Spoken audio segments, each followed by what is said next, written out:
의미를 찾게 되면 더 이상 고난이 아니다. 의미를 찾게 되면 더 이상 고난이 아니다라는 제목으로 하나님 말씀 증거하도록 하겠습니다. 이사야 53장이 예수님의 십자가를 말하고 있다 그랬죠. 그 십자가는 속을 변화시킵니다.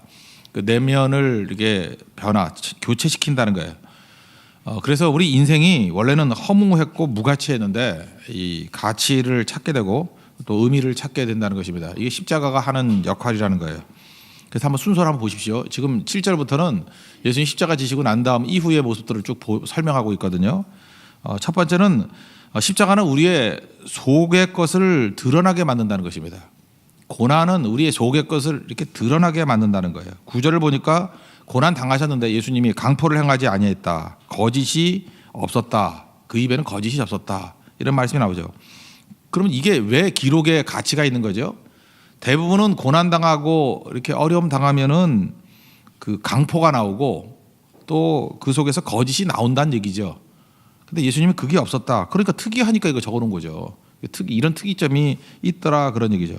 십자가는 인간에게 주어진 사형법 중에 가장 잔혹한 사형법이라 그러지 않습니까? 이유가 뭐냐? 고통도 고통이지만 서서히 죽는 거기 때문에 그래요. 빨리 딱 죽어버리면 끝나는 건데 서서히 죽기 때문에. 일단 십자가형은 뭐 옷 다 벗기는 거니까 부끄러움이 있을 거고 뭐 박혀 있으니까 고통이야 뭐 다 말할 것도 없죠. 뭐 그런 건 상상이 갈 거니까. 그런데 그것이 지속이 된다는 거예요. 예수님은 뭐 이렇게 오래 달리지 않았지만 며칠씩 그 달려 있다가 죽는 겁니다. 그러니까 속에 있는 모든 추악이 다 나오는 거예요. 예수님 말씀하셨죠.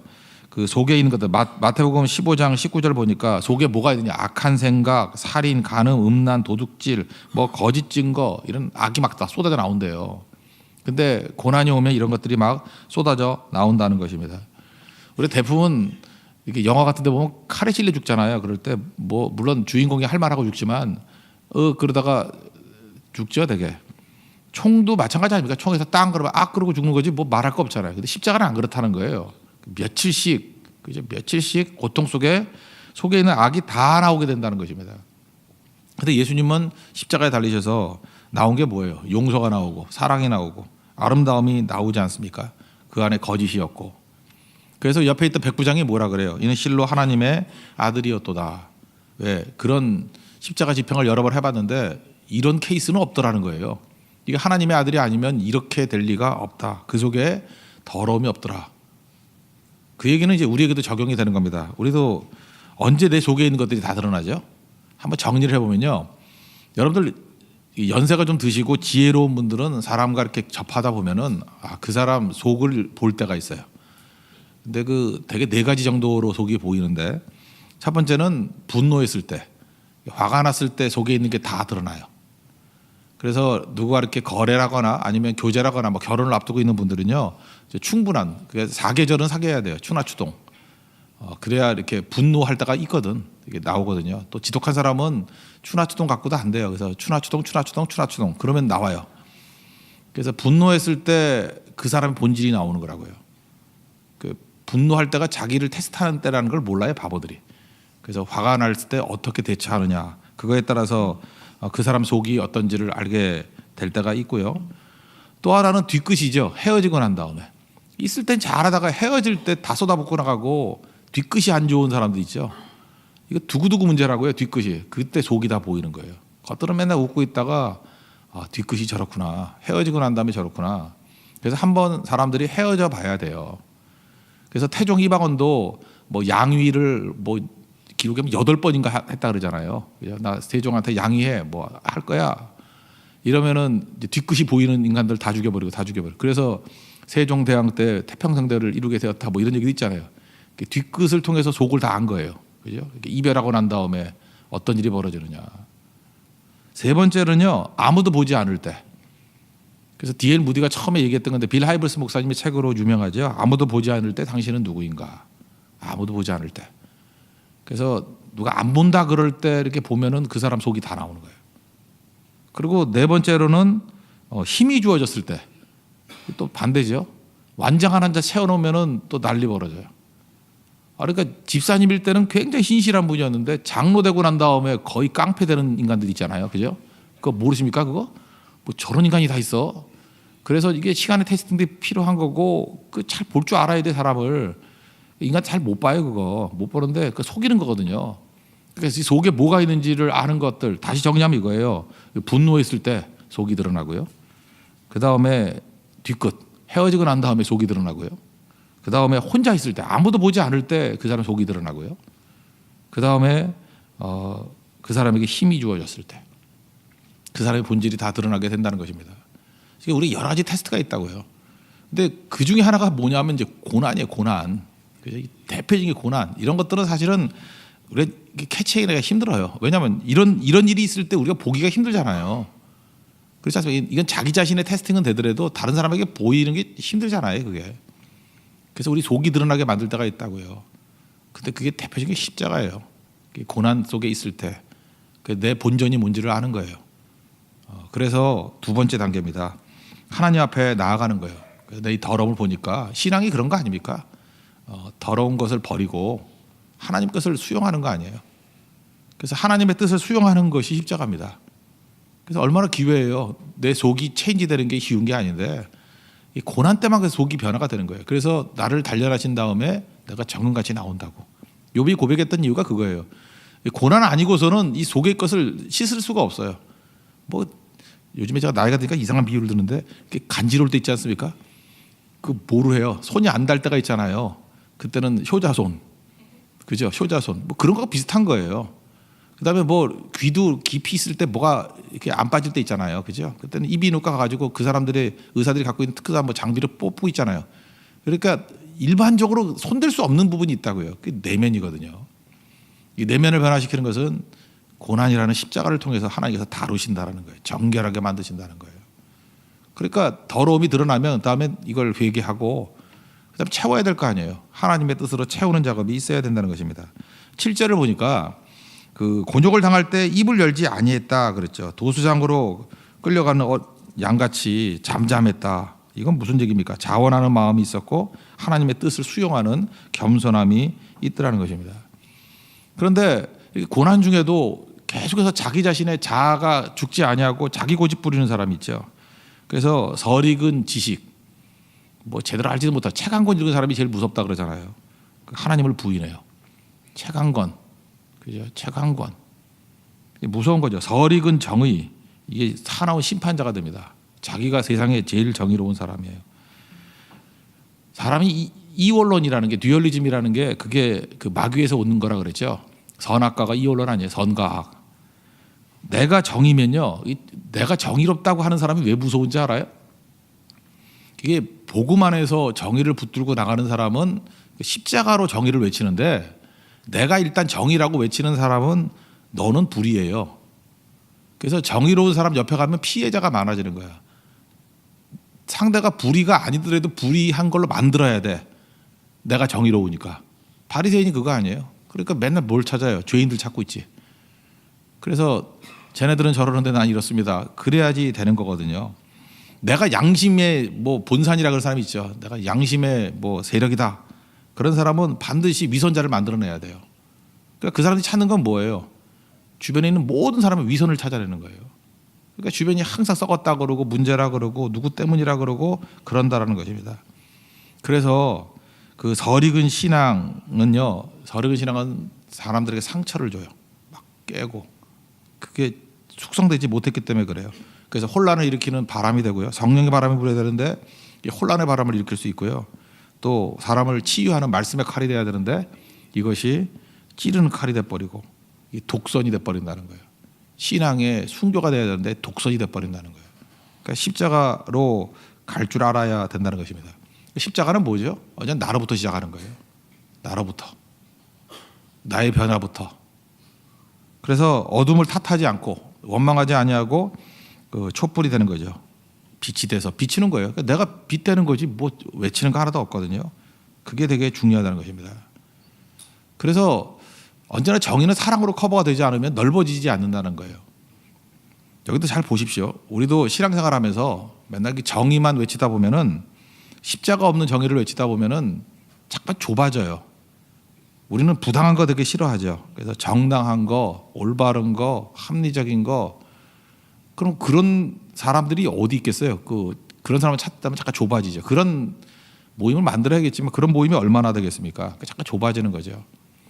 베드로 전서 2장 19절에 베드로도 굉장히 강직한 사람이었는데 베드로 전서 2장 19절에 보면 이렇게 나와요. 부당하게 고난을 받아도 하나님을 생각함으로 슬픔을 참으면 이는 아름답대요. 20절에 보면 죄가 있어 매를 맞고 참으면 무슨 칭찬이 있겠느냐. 선을 행함으로 고난을 받고 참으면 그게 아름답다. 하나님 앞에서. 그러니까 아름다움에 미학이 박힌 거죠. 그러니까 베드로가 생각하는 아름다움은 뭐예요? 부당하게 고난 받아도 하나님을 생각함으로 참는 게 그게 아름다워요. 요즘에 아름다워지십시오. 이 화장이 아름다운 게 아니에요. 부당한 대우를 받아도 하나님을 생각함으로 슬픔을 참으면 그게 아름답대요. 그 다음에 죄가 있어서 얻어 터지는 게 그게 무슨 칭찬이 있겠네요. 근데 선을 행함으로 고난을 받고 참으면 그럴 리도 있다는 거예요. 선을 심지어 행함에도 불구하고 그래도 참으면 그게 아름다움이에요. 그래서 교회에서는 아름다운 사람들을 세워야 돼요. 아름다움이 이런 거라니까요. 교회에서의 아름다움이란 것은 부당함, 선을 행함, 근데도 뭐 욕먹고 뭐 이상해져요. 눈물 흘리게 만드는 일들이 벌어져요. 그래도 참고 사여 있으면 야 아름답다 그런다라는 거예요. 그거 위해서 너희들 부르심이 이었다. 그럼 이런 사람들의 특징이 뭐예요? 잠깐 외연이 넓어지겠죠. 그렇잖아요. 정의만을 외치는 사람은 정의로운 사람끼리 끼리끼리 모일 거 아니에요.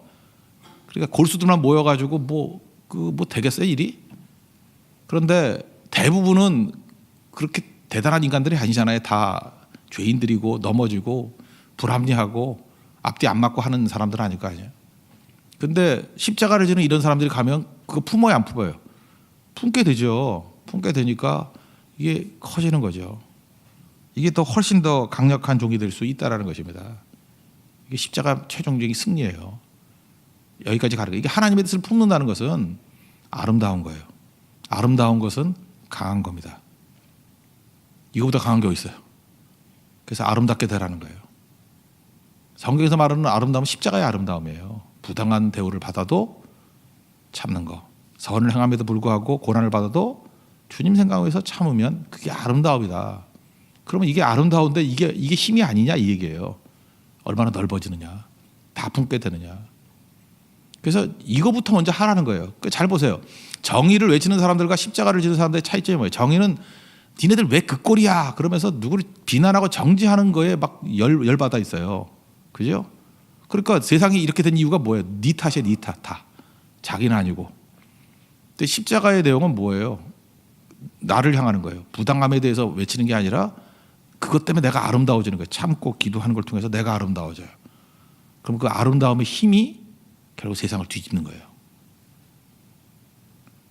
그래서 그 다음에 나오는 개념이 세 번째 개념이 이제 비전이거든요. 비전을 품는 사람 돼요. 결국 이 힘 가지고 세상을 변화시켜야 되겠다. 여기서 이제 중간에 예를 하나 든다 그러면요. 우리가 이제 선교를 많이 하지 않습니까? 뭐 이런 말이 있다는 얘기가 아니에요. 옛날에 좀 있었는데 뭐 있을 수도 있겠죠. 근데 이렇게 해석을 하는 사람이 있잖아요. 저 교회가 선교 사역을 하는 것은 남들을 돕기 위해서 하는 게 아니라 자기 교회 성장하려고 저런다. 그러니까 선교는 선교의 목적이 있는 게 아니라 교인들 훈련 프로그램이다. 라고 말하는 사람이 있을 수도 있죠. 아직은 없었어요. 없었는데 혼자 생각해 보는 거예요. 그렇게 말하는 사람이 옛날에 있었는데 요즘에는 없는 것 같아요. 근데 그렇게 생각하는 사람들이 있을 수도 있잖아요. 그러니까 선교는 외부를 위해서 뛰는 게 아니라 자꾸 선교한다 그래가지고 자체 결속력 뭐 그런 거 있잖아요. 자체 결속력. 외부에 적을 만들어 놓으면 뭐 내부가 결속한다며 뭐 이런 식의 논리를 가지고 저거는 교인 성장 프로그램이고 훈련 프로그램이야. 이렇게 말하면서 마치 내부에는 그냥 죽도 밥도 안 되게 만들면서 밖에 나가서만 뭐 이렇게 도와주고 섬기면은 그게 올바른 거다라고 하는 전제를 갖고 있는 사람들이 있더라고요. 그게 아니라는 거를 알아주셔. 항상 성경은요 나로부터의 개혁이에요. 내가 은혜 받고 내가 참고 변화된 것은 내가 아름다움의 그 아름다움이 힘이에요. 아름다움 힘. 그게 누가복음 10장에 나오는데 예수님이 70명 제자를 불러가지고 혼자 안 보냈어요. 항상 둘씩. 그래서 우리 성경 볼 때도 혼자 가면 안 돼요. 둘씩 가는 게 제일 좋아요. 그것도 동성끼리 둘씩 보내는 게 제일 좋아요. 둘씩 가가지고 복음을 증거하고 돌아왔어요. 그랬더니 성교가 열매를 맺었어요, 안 맺었어요? 너무 열매를 많이 맺었어요. 그래서 막 기쁘게 돌아왔습니다. 기쁘게 돌아와가지고 이제 제자들이 뭐라 그러냐? 귀신들이 예수님의 이름 때문에 항복합니다. 그게 뭐야? 막 귀신이 쫓겨나가고 막 예수님 영접하고 막 그랬다는 거 아니에요? 그래서 예수님께서도 그래요. 맞장구를 치시면서 그러니 나도 알고 있었어. 사탄이 하늘로부터 번개같이 떨어지는 것을 내가 봤어. 그죠? 그랬다고요. 그리고 예수님이 그들이 하는 일들에 대해서 뒷받침, 백업을 해줘요. 내가 뱀과 정갈을 밟으며 원수의 모든 능력을 제어할 권능을 내가 주었다. 결탄코 너희들을 해칠 자가 없을 거다. 이렇게 해서 그들을 백업을 해줘요. 그러니까 이 내용만 보면은 선교는 예수 그리스도의 능력으로 승승장구가 승리가 있는 거다. 그거에 초점이 있는 것 같이 보이잖아요. 외부를 향하는 거다. 그죠? 근데 예수님이 갑자기 이러다가 시각을 확 바꿔버려요.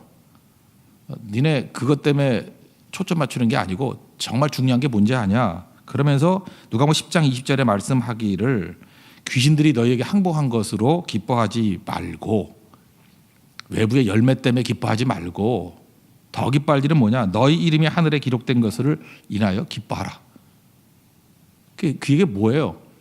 예수님의 목적은요, 나가서 귀신 쫓아내고 복음 증거해서 영혼들 살리는 것도 있지만 그거 부인하는 거 아니에요.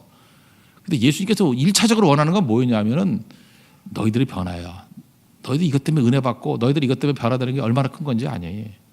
예수님 하신 거기에 있어요. 그렇다 그러면 우리가 선교를 하지 않습니까? 선교 가자, 헌신하자. 그 얘기는요, 우리가 뭐 네팔을 위해서만, 말레이시아를 위해서만 하는 거 아니에요. 물론 거기도 살리는 거예요. 근데 그걸 통해서 저는 우리 성도 중에 누구누구가 이렇게 좀 헌신적으로 변화될 사람들이 좀 갔으면 좋겠어요. 이유가 뭐냐? 그들이 그걸 통해서 이름이 기록되는 거예요. 물론 우리 구원받을 게 하늘의 이름이 기록되지만 이게 능력자 이름에 기록되고 헌신자 이름에 기록되고 하나님께 인정받는 자로 아름답게 서는 것, 그게 왜 가치가 없어요? 예수님이 그게 더 기쁘다 그랬죠. 양자가 다 있는 거예요. 그러니까 극단으로 가서는 절대로 안 된다는 것입니다. 그래서 이걸 알게 되면은 그 다음에 이제 뒷부분에 10절, 11절, 12절에 쭉 나오는 얘기들인데 그 현실에 손해보고 어려움 당하는 것을 감내하게 돼요. 이게 보이니까. 지금 그냥 희생하라 그런 얘기가 아니에요. 이게 보이니? 그러니까 이제 고난이 고난되는 게 아니죠. 그래서 이런 비전을 다 보고 난 다음에 이제 막상 나오는 얘기가 10절 뭐예요? 여호와께서 그에게 상함을 받게 하셨대요. 질고를 당하게 하셨은즉 그의 영혼을 속건제물로 드렸다.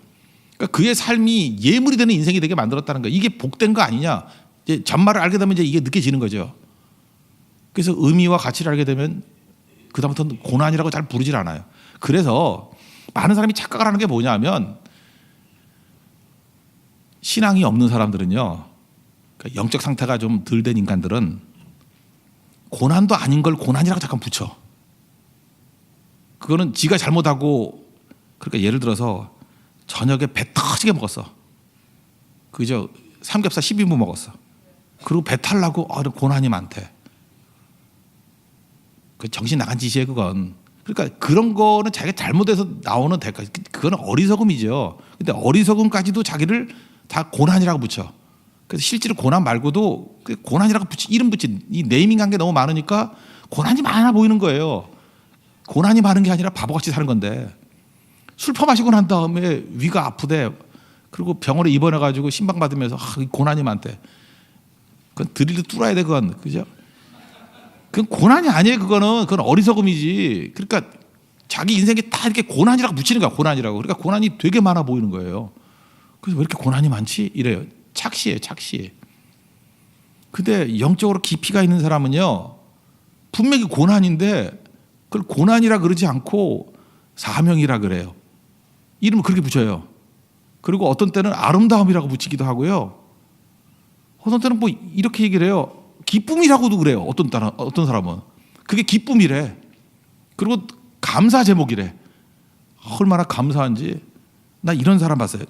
여기 말고 옛날에 제가 필리핀에 한번 선교를 갔던 적이 있는데 그때도 뜨거울 때였어요. 다른 교회입니다. 선교를 갔었는데 그 필리핀이 이상해요. 이렇게 뚜껑 그 덮개가 없어요. 뭐라 그래야 되나? 그 시트가 없어요. 그 어떻게 그 볼일을 보는지 모르겠어. 그거 다 뜯어가는가 봐. 그래서 그 참 그 애매한 자세로 볼일을 봐야 되는 건데, 근데 그런 상황에서 선교를 했는데도 불구하고 그 부잣집 사람들인데 그게 감사래요, 감사. 자기는 이렇게 수세식 화장실에서 있을지도 몰랐는데 이렇게 좋은 집을 마련해 줘가지고 사실은 그거 고난이었거든요. 근데 돌아와서 기록된 거는 감사로 기록돼 있어요. 그러니까 인생의 많은 부분의 고난이 이게 다른 형태로 이름이 바뀌어버리거든요. 더 이상 고난이 아닌 걸로. 그러니까 뭣도 모르는 바보 천치들이 볼 때는 뭐라 그래요. 아이고 저건 금수저다. 나는 흙수저고. 저 사람은 뭐 매사가 전부 다 저렇게 잘 풀리고 잘 되고 저러니 감사 못할 사람이 누가 있어. 나는 봐라. 처음부터 끝까지가 다 고난이야. 아니에요. 이름을 잘못 붙였을 뿐이라고. 그러니까 십자가를 통과한 인생들은 이렇게 된다는 거예요. 그래서 현실의 어려움들을 감내할 뿐만 아니라 그것이 감사가 되고 기쁨이 되고 찬송이 되고 일어서게 된다는 것입니다. 그래서 하나님께서 우리를 어떤 때는 훈련의 자리로 이끄시죠. 헌신을 요구하죠. 헌신 요구하면 특징이 뭐예요? 성막 지을 때도 니네들 헌금해서 니네들이 돈 낸 걸로 지으라 그러잖아요. 그래야 성장이 있어요. 헌신 없이 절대 성장 없어요. 그래야 성장이 있다니까요. 그래야 기쁨이 있어요. 그래서 이제 이 정도 오면 아시겠죠. 십자가는 기쁨입니다. 그러면 뭔 소리 하는 거야? 그게 아니고 그렇게 나오는 거예요. 성도의 아름다움은 고난을 참는 겁니다. 거기서 나오는 거라고요. 이게 십자가의 능력입니다. 그래서 초대교회 성도들은 그렇게 우린 이제 시각이 약간 고난만 보이잖아요. 근데 그들은 기뻤다고 얘기를 해요. 맨날. 사도행전을 보면서 해석이 안 돼요. 맨날 얻어 터지고 그러면서 기뻐하면서 갔대. 공회를 떠났대. 이게 기뻐할 일이에요? 이 제정신인가 그런데 아니에요. 그게 기쁨이 진짜 기쁨이에요. 말만이 아니고 진짜 기쁨이라니까요. 삶 속에서 이것을 보이는 것이 성도의 길입니다. 오늘도 고난 주간 둘째 날인데 이 십자가의 능력과 은혜를 체험할 수 있는 우리 믿음의 신실한 영도 되기를 축원합니다. 십자가가 승리의 길입니다. 십자가가 아름다운 길입니다. 십자가가 힘입니다. 모두 자리에서 일어나겠습니다. 150장 찬송하겠습니다.